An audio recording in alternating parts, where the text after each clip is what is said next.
right, welcome back to Slip Joint Display. Today we're looking at a Titusville Cutlery Old Man Jack in Burnt Stag. Let's get into the model. So a year or two ago, I was spending some time looking for brands of traditionally made pocket knives that were made in the USA and hand finished. I was bouncing around to different sites and just looking for what else was out there. And I was on the website for JSR Sports and More, and I stumbled onto Titusville Cutlery. They have some interesting stuff, and they're very well made. I ended up picking up this Old Man Jack, and I've had this, I've carried it, I've used it, sharpened it multiple times. So as far as the knife is concerned, this Old Man Jack, what you're talking about is a lamb's foot blade, 1095. 1095 is the steel, cut swedge, genuine burnt stag handles. That is very fat. This is a good piece. This is really well made. Really good action on it. Very stout. The centering is very adjustable. You can kind of move it all over, but yeah. Yeah, they did a good job with this. It's an interesting model, and it's really, really good build quality. As far as the company is concerned, just to speak a little bit, about what else you're getting here, because this is a pretty full package. So here's your tube, very large, much larger than you see from Titusville Cutlery. So Titusville Cutlery, bench tested, manufactured in Titusville. Here is your tube cap. So Titusville Old Man Jack Burnt Stag, 1095 high carbon, 2023. And then, of course, around the outside, you've got Daniel's Family Knife brands. So Titusville Cutlery is owned and operated by the Daniel's family. And the Daniel's family has a handful of different brands of knives, and we'll get into that. Additionally, in the package, Old Man Jack and Titusville Cutlery, you get this cloth cover and this insert. So Titusville, come in here. So we've got Old Man Jack is the pattern, production limited to 50. That's cool. I like that. Genuine burnt stag handle, 1095. Bolster and liner are both nickel silver. Close length is 3 3/4, and release date was July 1st, 2023.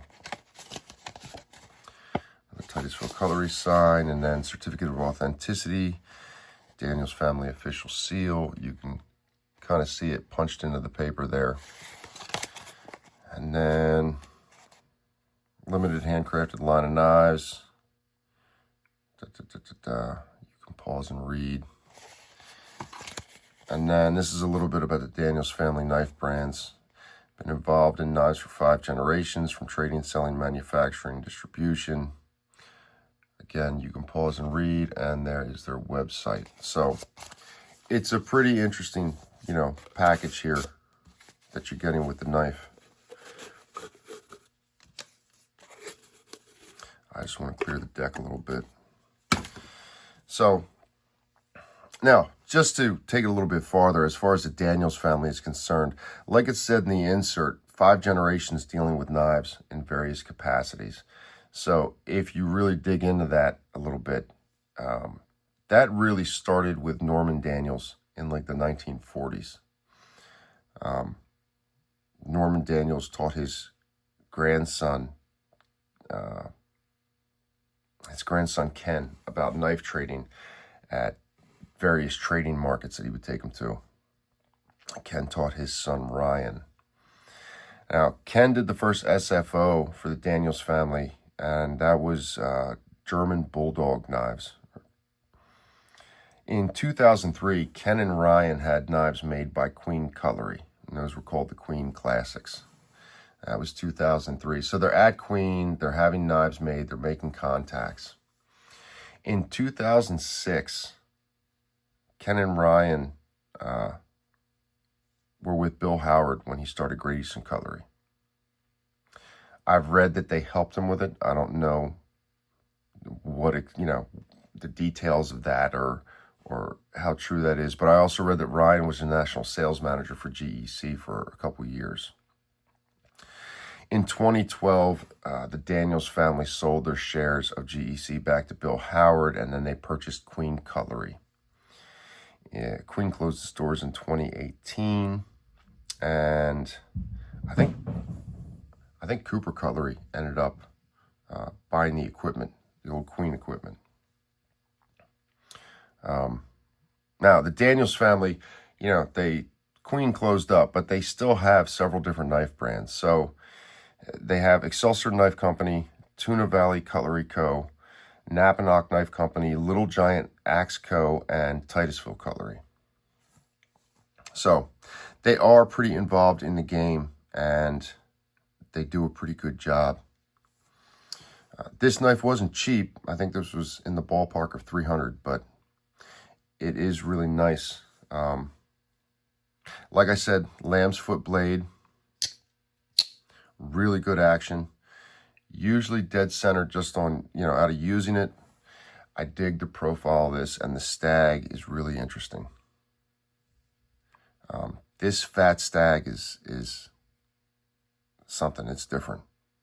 And I'm pretty sure with the other Old Man Jacks that I saw, they were all fat stag. And I think I've seen other knives from Titusville that were also fat stag. So I remember thinking to myself at some point, looking into the company and trying to learn more about it, that this is just kind of the way they go with it, with really pronounced fat stag, which looks interesting. It's something different, and ergonomically in the hand, it really fills your hand.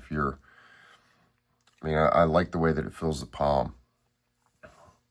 I like this one, and I bought this one. JSR Sports and More lists each individual knife, at least with the stag and the bone and all that. So I picked this one out from their website, and I really dig the way this looks. I think there's a lot of character going on with this.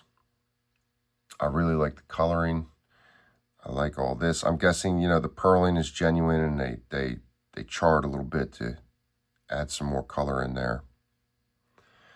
Yeah, this all looks really good. I like the way the color comes down. The sides are well matched.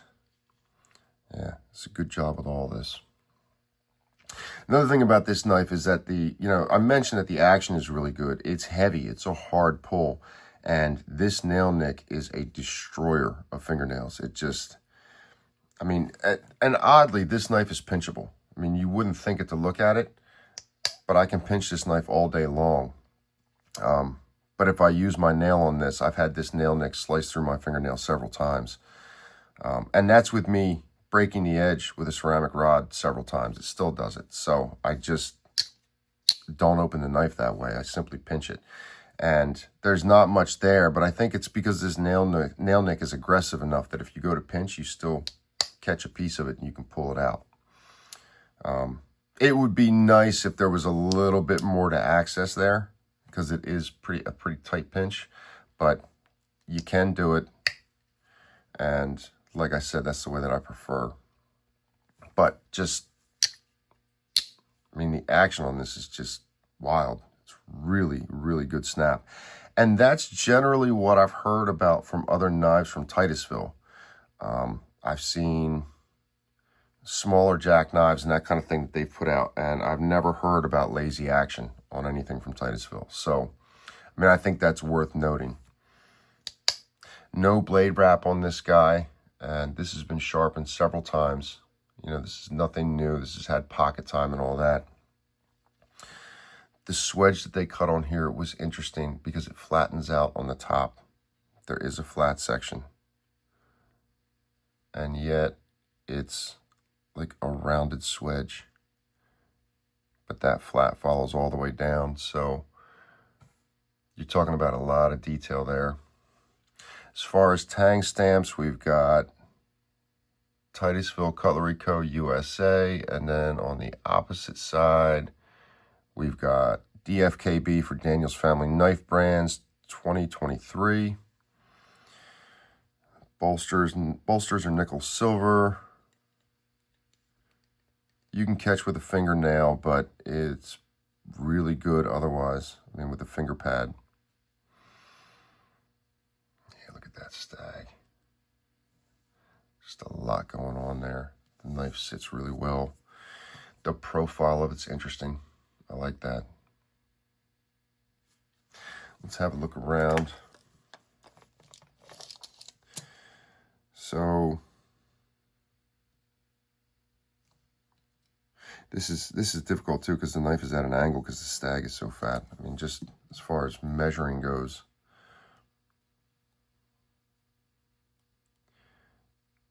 Cutting edge, what, 2 3/4, and then 3-inch total on the blade.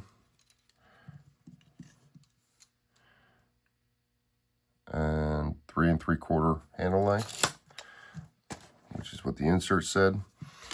Just for a basis of comparison, some familiar models.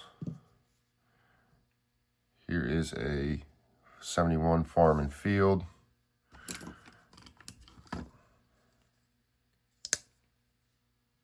Here's a 15. So, larger than a 15, not quite as large as a 71. Yeah. But because of the size of this stag, it makes it feel like a substantial knife. Let's do this too. This stag is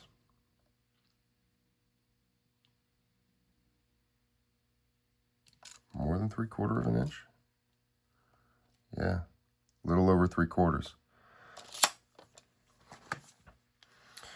Let's see. Not flush at half, but who cares about that? And let's look at this as well. Yeah, we got some gaps in there. But nothing you can see from the outside. As far as the outside is concerned, nothing to it.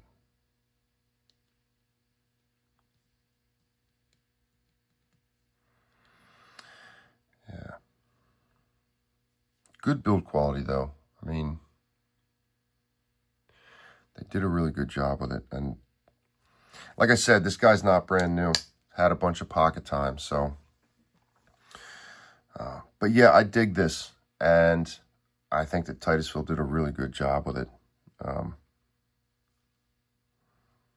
It's a company to keep an eye on. I mean, they put stuff out from time to time, and their stuff is really, really well made. Really great action on them. So, have you guys heard of Titusville Cutlery? Is it something you've got, do you have a model from Titusville, or is this the first time you're hearing about them? Is it something that maybe you're interested in as far as stuff to pick up, a new brand to try? I wanted to bring it out, and I wanted to have some discussion. Get down in the comments. Let me know what you think. What do you think of the model? What do you think of the build? All that. Is Titusville Cutlery or something from the Daniels Family Knife brand stuff that you're familiar with, or maybe something you want to look into?